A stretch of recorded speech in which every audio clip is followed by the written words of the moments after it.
नमस्कार दोस्तों, स्वागत है आप सभी का मेरे YouTube चैनल पर।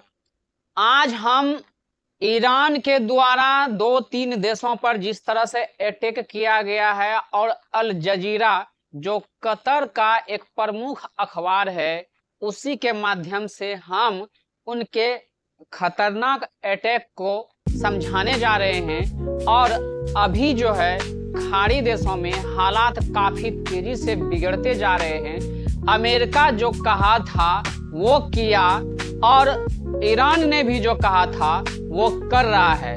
अमेरिका जो कहता है तो उसका पता नहीं आखिर वो क्या करने वाला है। उसका जैसे 48 घंटों का अल्टीमेटम देना, फिर बाद में पीछे हटना, बाद में फिर स्टेट ऑफ हार्मुज पर सुरक्षित जहाजों को बाहर निकालना, ये सब जितने वादे थे ट्रंप का वो खत्म और धराशायी होते हुए साफ साफ दिख रहा है। लेकिन ईरान ने ये कहे थे कि अगर इजराइल और अमेरिका हमारे जो पब्लिक प्रॉपर्टी है, पब्लिक प्रॉपर्टी का मतलब या फिर आम जन जीवन से रिलेटेड जो भी सुविधाएं हैं, अगर उस पर अटैक करेंगे तो हम भी उसके जो आसपास में देश सहयोगी देश है उनका हम पानी का अवलंबनीकरण कर देंगे, साथ ही उसका पावर प्लांट भी खत्म कर देंगे, पुल वगैरह हर चीज खत्म कर देंगे।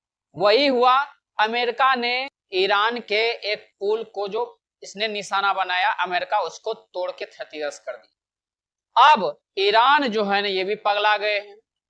अब इनका छोड़ने वाला है नहीं। जो बगल में सहयोगी देश है, बर्बाद हो रहा है उसके सहयोगी देश, मजा ले रहा है अमेरिका और इजराइल वाले। देखिए इसका न्यूज क्या है, अल जजीरा का ही कंफर्म हुआ है। यहाँ पे देखिए ये है कुवैत के एक वाटर प्लांट पे और 2 पावर प्लांट पे वहां पे हमला किया है और इसकी हालतें खराब कर दी है। सबसे बड़ी बात तो ये है, इसका पावर प्लांट तो गवे किया क्योंकि ये पावर प्लांट आदमी से जुड़ी, आम आदमी से जुड़ी हुई चीजें थी। लेकिन वाटर जो प्लांट था, वाटर प्लांट को जो इसको निशाना बनाया गया, तो वाटर प्लांट इसका 90% पानी को मुहैया कराता था। अगर ज्यादा दिन तक ये बंद रहा तो ऐसी परिस्थिति में स्थिति बहुत ही भयावह होगी, अर्थात आम जनजीवन पर इसका बहुत ही असर पड़ने वाला है। अब बहरीन की बात करें तो बहरीन में भी यहाँ पे ऑयल टैंक और पावर प्लांट पर जो हमला किया गया है, आप देख सकते हैं वीडियो में, वहां पे हमला किस तरह से किया गया, उसकी क्षतिग्रस्त कर दिए हैं पूरी तरह से। तो इसका भी, इसका एयरपोर्ट पर किया हमला, के पावर प्लांट पर 2 पावर प्लांट पे हमला किया, ये कुवैत की बात करते हैं। और उसके बाद इसका वाटर प्लांट जो था उस पर भी हमला किया।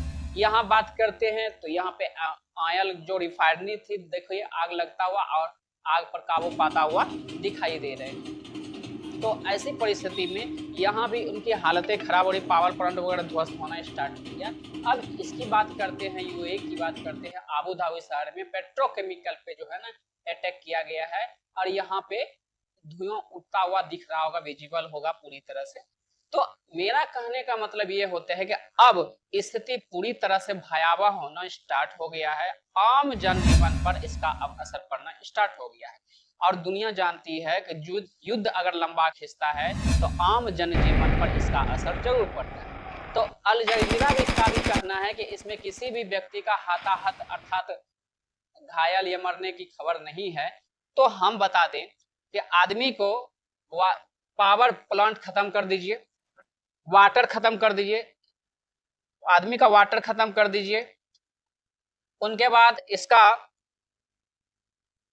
पावर प्लांट खत्म कर दीजिए, और अभी जो प्रमुख चीज तेल है, तेल के रिफाइनरी को भी खत्म कर दीजिए। ऐसो भी आदमी जिंदा कहाँ रह रहा है, मर ही तो गया। उनके जो आम रोज जो है यूज होने वाले चीज जो है, चाहे पावर प्लांट हो या तो फिर तेल वाले हो या तो जिस पर निर्भर करते हैं, ऊर्जा हो तो वाटर हो, इसी पर तो लोग जीते हैं। और ये खत्म तो सब कुछ खत्म। कहने का मतलब होता है कि एक टिड्डा का जान नहीं लेना है, लेकिन उसके हाथे तोड़ देंगे, पैरे तोड़ देंगे, सब कुछ तोड़ देंगे। तो जिंदा कहाँ रहा? तो ये जिंदा नहीं, वो जो है जीते जी मर रहा है। और अमेरिका इजराइल अगर नहीं माना ना तो इनका कुछ नहीं होगा। ये प्लस पॉइंट में है इनको युद्ध से कमाई हो रहा है, तो ये रुकने वाला नहीं है, ये आसानी से नहीं मानेंगे। तो आप देख सकते हैं कि क्या स्थिति भयावह होगी। आपको क्या लगता है, क्या युद्ध की स्थिति और भी भयावह होने वाली है? अमेरिका का हाल फिलहाल में फिर से 48 घंटा का अल्टीमेटम आया है, रुको नहीं तो फिर जो है ना, अरे ईरान को बोलता है रुको नहीं तो फिर भयावह होगा स्थिति। तो लगता है, क्या लगता है, उनके कहने से ये रुक जाएंगे? नहीं रुकेंगे, हमें तो नहीं लगता है। उसके बाद ईरान के विदेश मंत्री भी जो नहीं, वहां पे जो संयुक्त राष्ट्र है उसको एक पत्र लिख कर दिया, जहां परमाणु संयंत्र है ना, उन्हीं के आसपास ने इजराइल अमेरिका ने जो है अटैक करते हैं। ऐसी परिस्थिति में अगर वह रेडिएशन फैल गया तो स्थिति और भी भयावह होने वाली है। और अगर ऐसा बोल रहे हैं विदेश मंत्री, निश्चित रूप से वह परमाणु बम बनाने के करीब पहुंच गए हैं, लेकिन उसको सावधानी बरतने की जरूरत है। आखिर कहां क्या कैसे था, लेकिन ये सब 2018 में अमेरिका उससे समझौता से बाहर निकला। तो कभी भी ये युद्ध मार करके नहीं जीता जा सकता अभी के समय में खासकर। बाकी आपकी इस विषय पर क्या राय है? जैसे क्या अमेरिका कभी दबा पाएगा ईरान को? इजराइल क्या इसके लिए मानेगा? ईरान क्या स्वेच्छा से उसको बोलेगा आ हम बैठ करके टेबल पर बात करें? आपको नहीं लगता है ईरान दिन प्रतिदिन करोड़ों रुपया, अरबों रुपया स्टेट ऑफ हार्मुज से कमा रहे हैं? ये क्या लगता है कि ये बंद होने वाली है?